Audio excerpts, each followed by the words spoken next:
kailangan mo ng mamahinga ng tuluyan, Diyosa.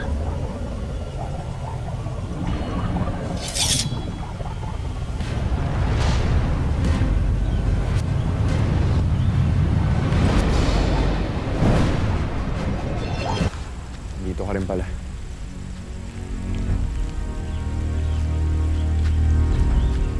Hindi ako matahimik na hindi ko nakikita ang Diyosa.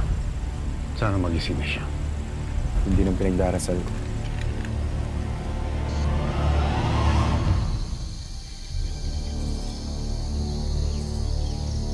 Kawalan mo ko. Labanan mo ako ng mano-mano. Manahimik ka dyan.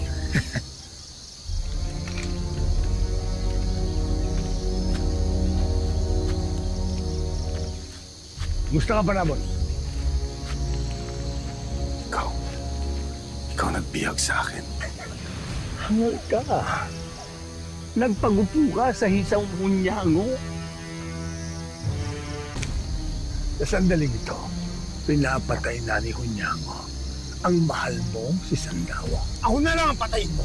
Huwag na ang Diyosa. Kasi habang buhay si Sandawa, hindi ko mapapakinabangan ang aking balasik.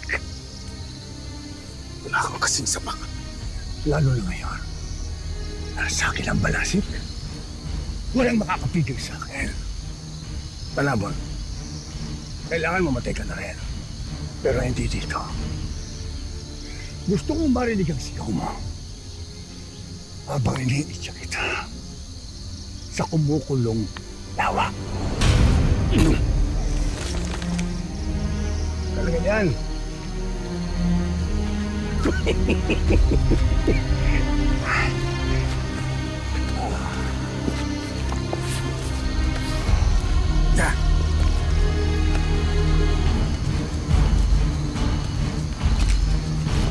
Walang malay ang Diyos sa Sandawa.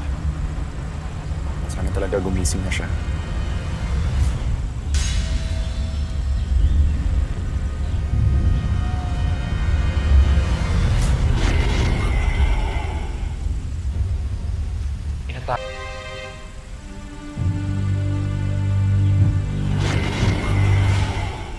Hindi kasi Panabon.